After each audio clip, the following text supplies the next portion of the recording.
আর এদিকে ভারতের যে হাই কমিশনার দীনেশ ত্রিবেদী তিনি বলেছেন যে যে কোনো ইস্যুই আলোচনার মাধ্যমে সমাধান সম্ভব। প্রশ্ন হচ্ছে, আলোচনার মাধ্যমে কি সব কিছু সমাধান সম্ভব? এর আগেও কি আলোচনার মাধ্যমে সব কিছু সমাধান হয়েছে? সবাইকে সালাম এবং শুভেচ্ছা। আসসালামু আলাইকুম। দেখেন, আজকে ভারতের হাই কমিশনার মাননীয় প্রধানমন্ত্রী এবং স্বরাষ্ট্রমন্ত্রীর সাথে সাক্ষাৎ করেছেন। জি।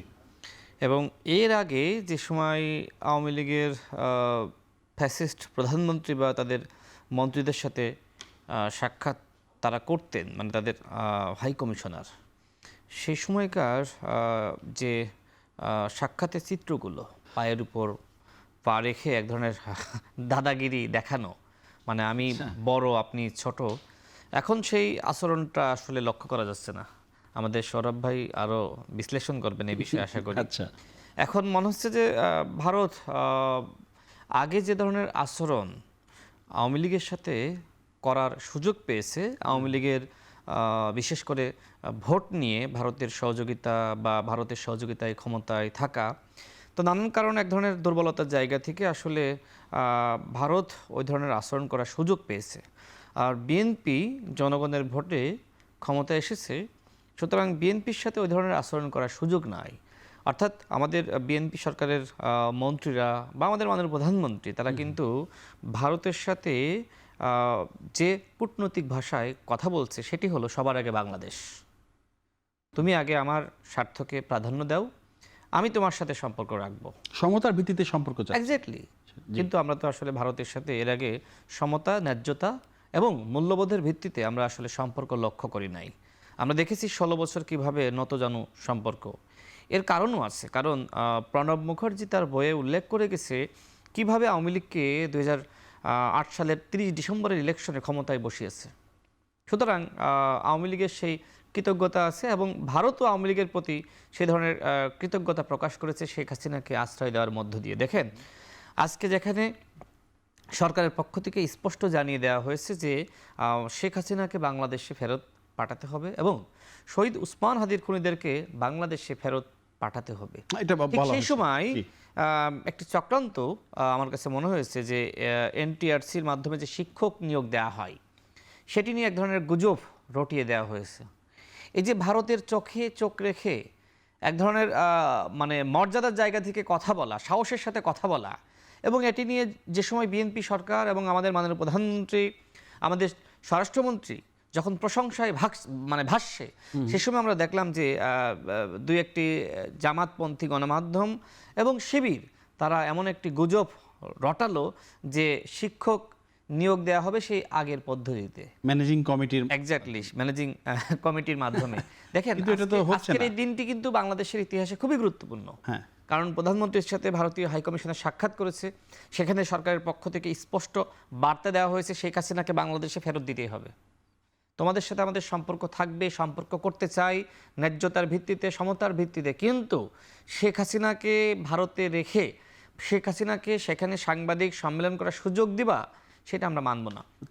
মানে প্রধানমন্ত্রীকে তো আবারও ভারত সফরের জন্য বলা হয়েছে, মানে আমন্ত্রণ জানানো হয়েছে। দেখেন, ভারত আমাদের প্রতিবেশী রাষ্ট্র, ভারতের সাথে, ভারতের জনগোষ্ঠীর সাথে আমরা সম্পর্ক চাই। ভারত তো অধীর আগ্রহ অপেক্ষা করছে। আমরা তো কখনোই বলি নাই যে আমরা ভারতের সাথে সম্পর্ক চাই না, কিন্তু সেই সম্পর্ক কি আওয়ামী লীগের মতন হবে, রাখি বন্ধনের হবে, স্বামী স্ত্রীর হবে? না, বিএনপি সরকার এই ধরনের সম্পর্ক ভারতের সাথে করবে না, বরং ভারতের সাথে আমাদের সম্পর্ক হবে সেইটা বাংলাদেশের জনগণের স্বার্থকে প্রাধান্য দিয়ে। হ্যাঁ, তারা তাদের জনগণের স্বার্থ প্রাধান্য দিবে, আমরা আমাদেরটা দিব, কিন্তু আমাদের স্বার্থকে জলাঞ্জলি দিয়ে ভারতের সাথে কোনো সম্পর্ক না।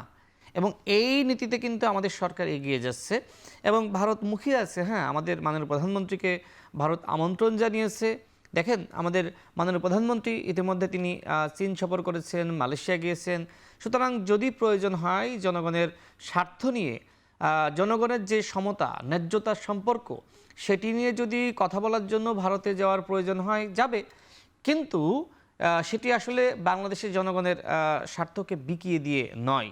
এবং এখনো পর্যন্ত আপনি নিজেই গণমাধ্যমে দেখেছেন, এখনো পর্যন্ত এই সিদ্ধান্ত চূড়ান্ত হয়নি যে মাননীয় প্রধানমন্ত্রী আসলে ভারতে যাচ্ছে। এর কারণটা আমি আপনাকে বলি, সেটি হলো, একদিকে আপনি শেখ হাসিনাকে সাংবাদিক, সম্মেলন করার সুযোগ দিচ্ছেন, অন্যদিকে আবার বাংলাদেশের নির্বাচিত প্রধানমন্ত্রী তাকে আপনি আমন্ত্রণ জানাচ্ছেন, এটা তো হয় না। আপনাকে যে কোনো একজনের সাথে, যে কোনো মানে সরকারের সাথে আপনাকে সম্পর্ক রাখতে হবে। বাংলাদেশের নির্বাচিত সরকার বিএনপি, আপনি তো একদিকে বিএনপির সাথে সম্পর্ক রাখবেন, অন্যদিকে আওয়ামী লীগকে আপনি বাংলাদেশে ব্যাক করানোর এক ধরনের পায়তারা করবেন, এটা তো হবে না, এদেশের জনগণ মানবে না। কারণ আমাদেরকে এই যে ভারতীয় আগ্রাসনের বিরুদ্ধে কথা বলা শিখিয়েছে দেশনেত্রী বেগম খালেদা জিয়া, তাই না? তিনি কি বলেছিলেন যে ওদের হাতে গোলামির পতাকা, বলে নাই? এই কথা তো তিনি বলেছেন। তো যাই হোক, আমার কাছে মনে হয় যে বিএনপি সরকার জনগণের স্বার্থকে প্রাধান্য দিয়েই কূটনৈতিক পলিসিগুলো গ্রহণ করবে, এবং এখনো পর্যন্ত এটি হয়ে আসছে, বিএনপি কখনোই আওয়ামী লীগ হতে পারবে না, বিএনপি কখনোই ভারতের দাদাগিরি মেনে নিতে পারবে না।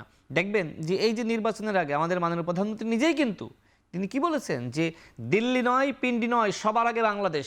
অর্থাৎ যে সরকারের স্লোগান সবার আগে বাংলাদেশ, সেই সরকারকে কোনোভাবেই কেনা যাবে না, সেই সরকারকে কোনোভাবেই গোলাম বানানো যাবে না, সেই সরকারকে কোনোভাবেই আওয়ামী লীগের মতন ওইভাবে ব্যবহার করা যাবে না। এই সরকার মেরুদণ্ড সোজা করে কথা বলছে এবং এইভাবে এই আচরণ এই সরকার করবেই।